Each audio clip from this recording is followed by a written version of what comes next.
Doctor साहब, first of all तो हम ये देखते हैं कि आजकल बढ़ते हुए मोटापा, ओवरवेट, ये वज़न का ज़्यादा हो जाना, और इसके साथ फीमेल हो या मेल हो बेशुमार कॉम्प्लिकेशंस आती हैं। बढ़ते हुए मोटापे को कम कैसे किया जा सकता है? देखिए डॉक्टर साहब, ये बहुत ही एक तो हॉट टॉपिक है, बर्निंग इशू है पूरी दुनिया में ही। मोटापा एक जो है ये एक डिजीज के तौर पर डिक्लेयर हो चुका है। यहाँ पर तो एक उसको डिजीज नहीं एज सच कंसिडर करते, लेकिन यूएसए में इसको एक डिजीज और एक एक वबा भी आप बेसिकली ये मदर ऑफ डिजीज है। एग्जैक्टली।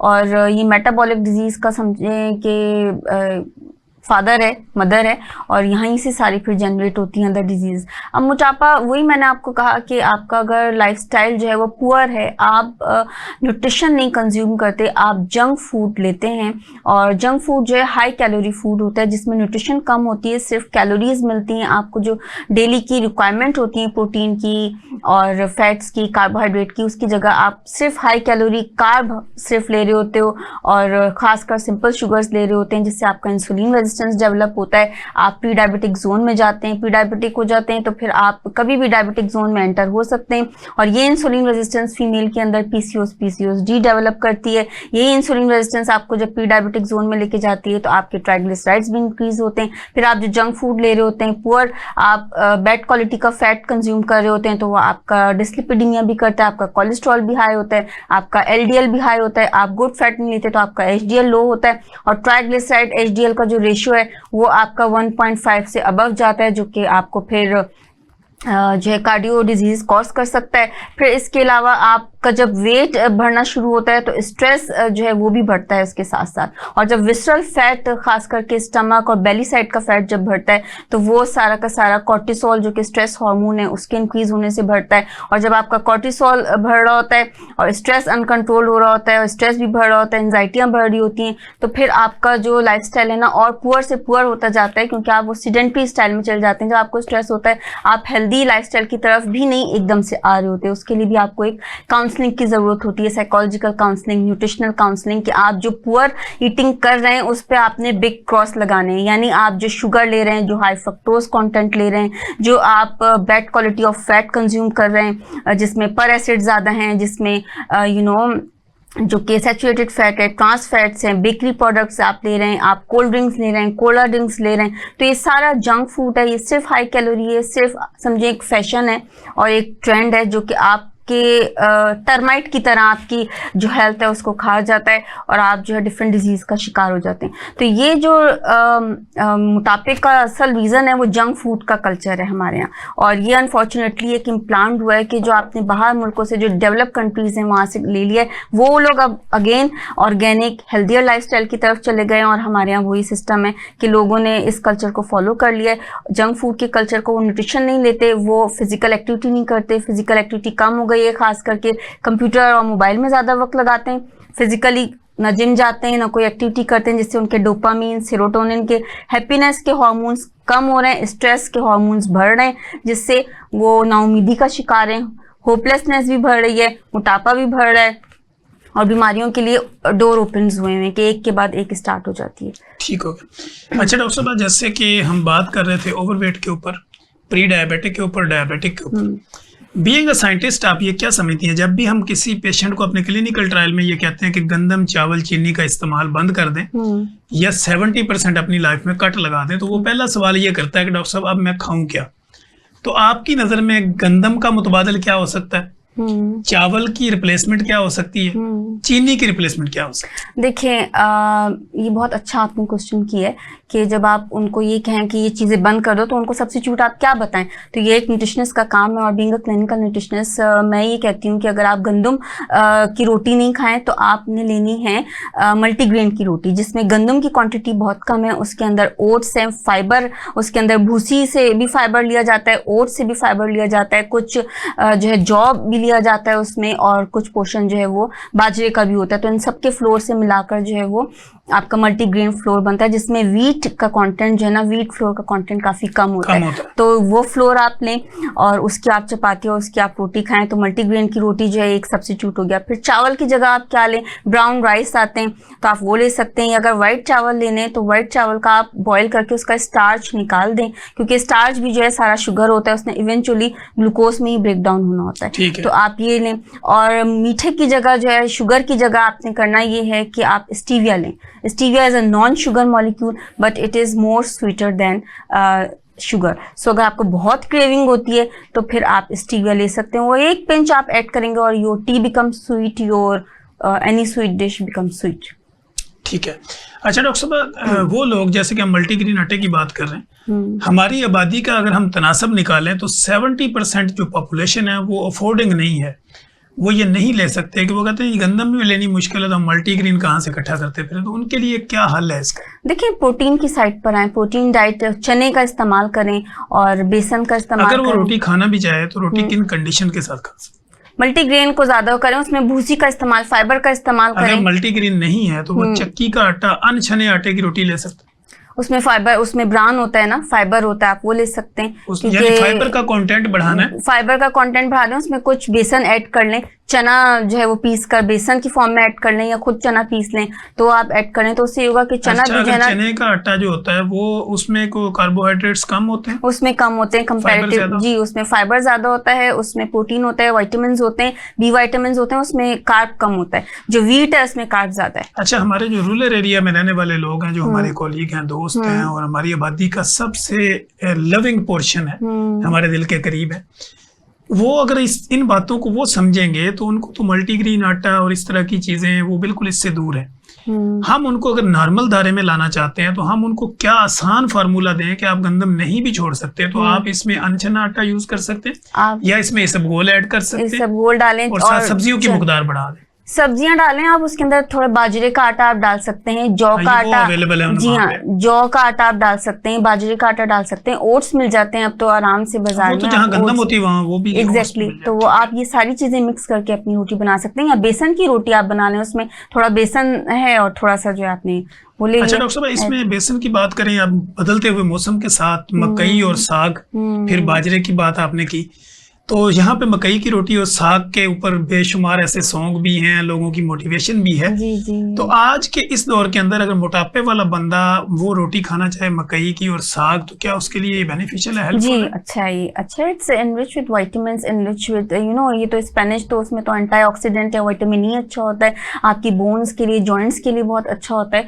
और ये तो नेचुरल है। और साल में एक मरतबा मौका आता है कि आप जो है साग लें और साथ में मकई की रोटी लें। It's healthy, it's good and healthy. और साथ में आप वॉक करें। देखिए, जितना फिजिकली अपने आप को एक्टिव रखेंगे ना, आपके लिए, आप के लिए बहुत बेस्ट है। मकई की रोटी में आप समझती हैं कि फाइबर ज्यादा होता है? मकई की रोटी में कार्ब कम है। ठीक। असल चीज आपका जो डायबिटीज के लिए कार्ब का पोर्शन कम है। फाइबर के लिए आपने इसबगोल आप ऐड कर सकते हैं, फाइबर के लिए आप जो है ब्रान ऐड कर सकते हैं, या इसके अलावा ओट ऐड कर सकते हैं, ओट्स जो अवेलेबल होते हैं। तो ये हाई रिच इन फाइबर है, क्योंकि जब आपका फाइबर आप जब ज्यादा लेते हैं ना, आपका गट हेल्थ इंप्रूव होता है, आपका इंसुलिन रेजिस्टेंट ट्रीट होता है, आपकी इंसुलिन की सेंसिटिविटी जब बढ़ती है तो ग्लूकोज को प्रॉपरली यूटिलाइज करता है और एनर्जी प्रोडक्शन होती है। आप डायबिटीज भी आपकी कंट्रोल होती है, आपका कोलेस्ट्रॉल भी कंट्रोल होता है, आपका पीसीओएस भी ट्रीट होता है, आपका स्ट्रेस भी कंट्रोल होता है। सो आपका गट हेल्थ अच्छा है तो आपका स्ट्रेस भी कंट्रोल है and you will be fit. ठीक है। अच्छा, आज के इस मौसम के हवाले से भी अगर हम बात करते हैं तो वो कहते हैं गंदला दा साग ते मक्खन मकई। तो मक्खन जो है वो आपने मोटापे वाला बंदा मक्खन का यूज और साग का यूज करेगा तो उसका मोटापा बढ़ेगा तो नहीं? देखिए, मक्खन का इस्तेमाल जो है ना, लिमिट देखना ये कि आपका बीएमआई कितना है, आपका मोटापा कितना हुआ है। कोशिश करें कि जिनका जो वेट लॉस जर्नी पर है ना, वो अपने मल्टीग्रेन की रोटी में ऑलिव ऑयल लगाएं। Olive oil is really very good, यानी वो जो है ऊपर से जैतून का जो तेल है ना, आप वो लगाएं तो वो सबसे बेस्ट है और वो आपको हेल्दी रखेगा। और जब आप साग भी खाना चाह रहे तो उसमें भी जैतून है, आप उसमें ऑलिव ऑयल डाल लें, आप उसमें लहसुन का इस्तेमाल करें और ऑलिव ऑयल का इस्तेमाल करें, क्योंकि लहसुन भी बहुत ज़्यादा पोटेंशियली इफेक्टिव है। ये जिनके ब्लॉकेजेस हो जाती हैं आर्टरीज में, इसमें एक कंपाउंड होता है एलिसिन, जो पोटेंशियल एंटीऑक्सीडेंट है और एंटी इंफ्लेमेटरी है। ये हार्ट की आपके जो वॉल्स होते हैं उनको भी क्लियर रखता है, और आपकी जो ब्लॉकेजेस जिनके हो रही होती हैं एथेरोस्क्लेरोसिस को भी ट्रीट करता है। अच्छा डॉक्टर साहब, आयरन डेफिशिएंट फीमेल्स जो होती हैं या मेल में तो ये कम ही होता है, फीमेल्स में 90% आयरन डेफिशिएंसी है जी। आयरन डेफिशिएंसी साग के थ्रू, पालक के थ्रू, मेथी के थ्रू रिकवर की जा सकती है? जी बिल्कुल, क्योंकि ये आयरन रिच सोर्स हैं, ये सारे ग्रीन वेजिटेबल्स जो होती हैं आयरन रिच सोर्स हैं।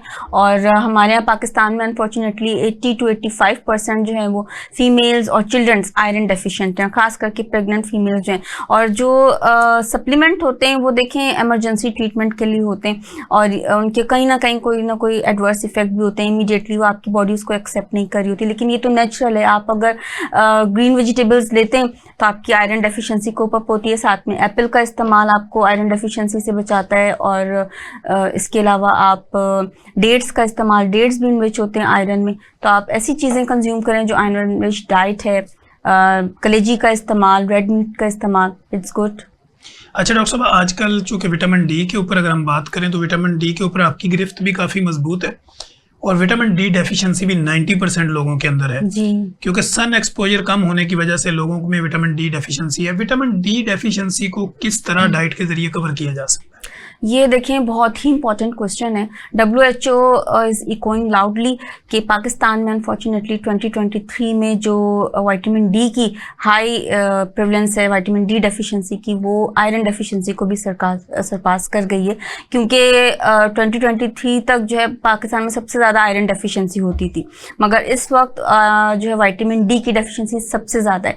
और इसमें एक तो ये कि सन लाइट एक सोर्स है नेचुरल, जिससे आपकी बॉडी में जो है वो विटामिन डी सिंथेसाइज होता है, लेकिन आप अर्ली मॉर्निंग का एक्सपोजर वो नहीं कर सकते। सेकेंडली हमारे कुछ रिचुअल और सोशल और इस्लामिक बैरियर्स हैं कि हम पूरी बॉडी का सनलाइट एक्सपोजर नहीं दे सकते, और इस वजह से विटामिन डी नेचुरली तो बहुत ही कम पॉसिबिलिटी होती है कि बने। अब बचा न्यूट्रिशन। अब आपने ऐसी चीज़ें कंज्यूम करनी है जो विटामिन डी इनरिच हैं, जिसमें से आपके पोल्ट्री प्रोडक्ट्स, डेयरी प्रोडक्ट्स और एक्वेटिक प्रोडक्ट्स। मगर अनफॉर्चुनेटली ये तीनों ही कंटेमिनेटेड है। पोल्ट्री भी आपका कंटेमिनेटेड है, और आपका जो डेयरी प्रोडक्ट है वो भी कंटेमिनेटेड है, और आपका जो एक्वेटिक है वो भी कंटेमिनेटेड है। तो जो तीनों मेजर सोर्सेज हैं विटामिन डी की, तो वो तीनों ही कंटेमिनेटेड है। कोशिश करें कहीं से प्योर आपको पोल्ट्री प्रोडक्ट्स मिल जाएं, प्योर आपको डेयरी प्रोडक्ट्स मिल जाएं, और प्योर आपको फिश मिल जाए, तो ये एक इनरिच सोर्स है विटामिन डी का। इसके अलावा फोर्टिफाइड फूड्स, कुछ ऐसे फूड्स बनाए गए हैं जिनमें एडिशनली विटामिन डी को ऐड करके उनको जो है बनाया गया, जिसमें ऑरेंज जूस में विटामिन डी ऐड किया गया है। कुछ मिल्क आपको डिफरेंट ब्रांड्स के अवेलेबल है मार्केट में, जिसमें विटामिन डी एडिशनली ऐड करके उसकी जो है पोटेंसी को इंक्रीज किया गया है। तो ये एक तरीका है जिससे आप इंक्रीज कर सकते हैं अपना विटामिन डी। अदरवाइज फिर सप्लीमेंट्स हैं अवेलेबल, और कॉड लिवर फिश ऑयल का एक कैप्सूल जो है ना वो आपकी रेगुलर की जो रिक्वायरमेंट है उसको पूरा करता है। डेफिशिएंसी जब आपकी नहीं हो, यानी 50 से ऊपर आपका विटामिन डी हो, तो आप रोजाना एक फिश ऑयल कैप्सूल ले लें, तो आपका रेगुलर, वो भी कोई 1000 मिलीग्राम का वो उसमें 600 इंटरनेशनल यूनिट आपको मिल जाता है। ठीक है, ये विटामिन डी की आप बात विटामिन डी की। ठीक है जी। एक आम तंदुरुस्त इंसान के लिए विटामिन डी के कितने जो है वो इंटरनेशनल यूनिट की जरूरत होती है पर डे? देखें एक तंदुरुस्त इंसान जिसका 50 से ऊपर है, तो वो आप 600 इंटरनेशनल यूनिट आप ले सकते हैं डेली बेसिस। जी हाँ। तो वो आप अपने न्यूट्रिशन कॉम्बिनेशन से करें कि आप एक एग ले लें, एक ग्लास मिल्क ले लें प्योर नॉट कंटेमिनेटेड, और साथ में जो है वो आप फिश के 2 स्लाइसेस आप ले लें, तो आपका रेगुलर का पूरा हो जाएगा। लेकिन अगर आप ये नहीं, जो डेफिशिएंसी है उसको लिए आपको मेडिसिन यूज, उसके लिए आपको सप्लीमेंट यूज करना पड़ेगा पहले, क्योंकि यहाँ तो 20 से लेस है सबका, तो वो आप 600 इंटरनेशनल यूनिट लेके तो नहीं आप उसको कर सकते हो। तो आप पहले डेफिशिएंसी कोप अप करें, जो है सप्लीमेंट लें, तो फिर उसके बाद 50 से ऊपर जाएगा आपका, तो फिर आप उसको रेगुलर आप ले सकते हैं। फिर आप अच्छा डॉक्टर साहब, यही बात अगर हम बच्चों में देखें, पैदाइशी तौर पे भी हम देखते हैं बच्चों में विटामिन डी डेफिशिएंसी तो आ रही है, क्योंकि मदर में है, फादर में है, बच्चों में भी आ रही है। तो बच्चे को कब से विटामिन डी स्टार्ट कर देना चाहिए? देखिए बच्चों में एक तो मदर फीड है, उसमें ऑलरेडी उसको लगा देते हैं। देखिए उनको क्योंकि डेफिशिएंसी है तो उसके वाइटल फंक्शन जो है वो डिस्टर्ब होंगे। अगर आप उसको ट्रीट नहीं करेंगे तो आप उसको विटामिन डी आप उसको स्टार्ट करवा दें, क्योंकि अगर जब तक उसकी डेफिशिएंसी रहेगी उसमें रिकेट के सिम्टम्स, उसकी बोन्स डेवलप नहीं होंगी, उसके अंदर हाइट के इशू आएंगे, उसकी कैल्शियम की डेफिशिएंसी, एग्जैक्टली, और हार्ट के इश्यूज क्रिएट हो जाएंगे और डेफिशिएंसी कैल्शियम की भी हो जाएगी, ग्रोथ नहीं होगी बच्चे की, रिटार्डेड हो जाएगी। एक हमारे व्यूअर्स को समझाने के लिए आसान अल्फाज में ये बताएं कि विटामिन डी का बॉडी के अंदर जो ऑर्गन के साथ अहम रोल क्या है? देखिए विटामिन डी एक बहुत ही वाइटल और इम्पॉर्टेंट तरीन जो है विटामिन है, और इसके बहुत सारे बॉडी में फंक्शंस हैं, बहुत सारे रोल हैं। इंसुलिन की प्रोडक्शन में इसका इम्पॉर्टेंट रोल है, इंसुलिन की सेंसिटिविटी बढ़ाने में रोल है, तो इसलिए ये आपके ग्लूकोज का जो यूटिलाइजेशन है उसमें इम्पॉर्टेंट रोल प्ले करता है, यानी आपके डायबिटीज़ को भी कंट्रोल करता है, आपके कार्डियोवैस्कुलर सिस्टम को भी कंट्रोल करता है, आपकी बोन्स की, जॉइंट्स की हेल्थ के लिए इम्पॉर्टेंट है, आपकी स्किन की हेल्थ के लिए इम्पॉर्टेंट है, आपको स्ट्रेस से प्रोटेक्ट करता है, आपको डिफरेंट पीसीओएस से भी बचाता है, आपको अल्जाइमर से भी बचाता है। तो बहुत सारे इसके पोटेंशियल रोल्स हैं, लेकिन वेरी वेरी स्पेसिफिकली बोन्स के लिए बहुत बहुत इंपॉर्टेंट है। बाकी सबके लिए भी इंपॉर्टेंट है, बट बोन्स हेल्थ के लिए बहुत इंपॉर्टेंट है। जो लोग विटामिन डी डेफिशिएंट हैं उनकी बोन्स वीक होती हैं, और थोड़ी सी भी इंजरी जो है उनको कोई भी फ्रैक्चर, हेरी फ्रैक्चर और डिफॉर्मेशन कॉज कर देती है। अच्छा डॉक्टर साहब, जो हमारे रूरल एरिया में रहने वाले लोग हैं जिनका सन एक्सपोजर बहुत ज़्यादा है, अगर वो विटामिन डी अपनी सन एक्सपोजर से पूरा करना चाहें, सूरज की लाइट से लेना चाहें, तो वो किस तरह जो है वो अपनी बॉडी को प्रॉपर करें ताकि उनको देखिए फिर वो सन बाथ का जो कॉन्सेप्ट है वो हमारे यहाँ हम रूरल एरियाज में अगरचे वो सन एक्सपोजर ले सकते हैं, लेकिन वो सन बाथ नहीं ले सकते। सन बाथ का कॉन्सेप्ट ये है कि आप आप विदाउट ड्रेस आप सन को पूरा एक्सपोजर अपनी बॉडी का दें ताकि आपकी पूरी बॉडी में स्टिमुलेट हो विटामिन डी की प्रोडक्शन, लेकिन वो आप नहीं कर सकते क्योंकि ये रिलीजियस और रिचुअल बैरियर है। तो फिर आप न्यूट्रिशन की तरफ ही जाएं। लेकिन एक मेल तो ले सकते हैं, मेल अगर ले सकते हैं तो वो अर्ली इन द मॉर्निंग जब सनराइज का टाइम होता है तो 1 घंटा आप शॉर्ट ड्रेस के साथ, आप 1 घंटा आप जो है वो हाफ आवर 1 आवर आप स्पेंड करें ताकि आप नेचुरली मॉर्निंग वाला आप क्या मॉर्निंग का सनराइज का जो टाइम होता है ना, this is very good to stimulate the synthesis of vitamin D in your body, in your skin naturally. ठीक है, मॉर्निंग इवनिंग में नहीं होता? इवनिंग में नहीं, मॉर्निंग सबसे ज्यादा बेस्ट है, मतलब पीक पॉइंट पर। वैसे तो पूरा डे में आपको अगर एक्सपोजर मिल जाए, लेकिन डे टाइम में फिर जब आफ्टरनून का और नून टाइम जो होता है वो फिर आपके यूवी रेडिएशंस भी बहुत ज्यादा आ रही होती हैं, तो फिर आपकी स्किन पे और अदर इफेक्ट्स भी आते हैं, पैची स्किन भी हो जाती है, तो उसको भी अवॉइड करना है और एक तरफ फोकस करना है कि आपने विटामिन डी की सिंथेसिस जो है वो अर्ली मॉर्निंग जो है इंटेंसिटी कम होती है लेकिन स्टिमुलेशन उसमें ज़्यादा है। अच्छा डॉक्टर साहब, अगर आज के दौर की हम बात करें तो शुगर के मरीजों की बढ़ती हुई तादाद को कम करने का कोई ऐसा फार्मूला जिससे लोगों की शुगर रिवर्स हो सके? देखें मैंने आपसे कहा कि कार्बोहाइड्रेट जो है खास करके सिंपल शुगर उस पे तो लगा दें बिग क्रॉस, यानी शुगर नो फ्रक्टोज, और यानी उसमें सिंपल गंदम चावल चीनी इस पे आप इसको बहुत लिमिट करें, क्रॉस करें। ये अकॉर्डिंग टू योर सिचुएशन है कि आपकी कितनी बढ़ी हुई शुगर है, आपने कितनी शुगर को जो है वो रिवर्स करना है और क्या आपका स्केल है उस टाइम। सो इस पे आप लिमिट करें, प्रोटीन पे फोकस करें, और फाइटोसोर्स का प्रोटीन ज़्यादा अच्छा है और एनिमल सोर्स का भी अच्छा है, लेकिन वो लीन मीट के साथ आप लें, फिर उसमें सैचुरेटेड फैट आप हटा कर लें और फैट्स लें, गुड फैट्स लें, गुड प्रोटीन लें, नट्स लें और सीड्स लें, यहाँ से आपको गुड फैट्स मिलेंगे। वेजिटेबल्स खाएं और हाई ग्लाइसेमिक इंडेक्स वाले जो फूड्स हैं उनको भी आप अवॉइड करें, जो लो ग्लाइसेमिक इंडेक्स वाले फूड्स हैं आप वो ले सकते हैं, और वॉक करें, फिजिकली अपने आप को एक्टिव रखें ताकि जो कंज्यूम कर रहे हैं कार्बोहाइड्रेट वो यूटिलाइज हो प्रॉपरली और इंसुलिन की रेजिस्टेंस ना हो। और फास्टिंग करें। फास्टिंग ये कि आप मॉर्निंग में आपने लिया है एक अच्छा हेल्दी ब्रेकफास्ट आपने लिया है, एग ले लिए, उसमें नट्स ले लिए, सीड्स ले लिए और कहवा ले लिया और ब्राउन ब्रेड का स्लाइस ले लिया, या फिर मल्टीग्रेन का चपाती ले ली। उसके बाद आपने गैप देना है और गैप दें आप एटलीस्ट 10 आवर का गैप दें। उस दौरान आप विदाउट शुगर के आप ग्रीन टी ले सकते हैं, कहवा ले सकते हैं, या अगर आपको क्रेविंग होती है तो थोड़े से नट्स वगैरह ले सकते हैं, या कोई फ्रूट लो ग्लाइसेमिक इंडेक्स वाला। और फिर आप इवनिंग में अपना जो है आप डिनर लें जो रेगुलर का अच्छा डिनर है, और दिन में आप फिर कोई फिजिकल एक्टिविटी करें, एक्सरसाइज करें, वॉक करें।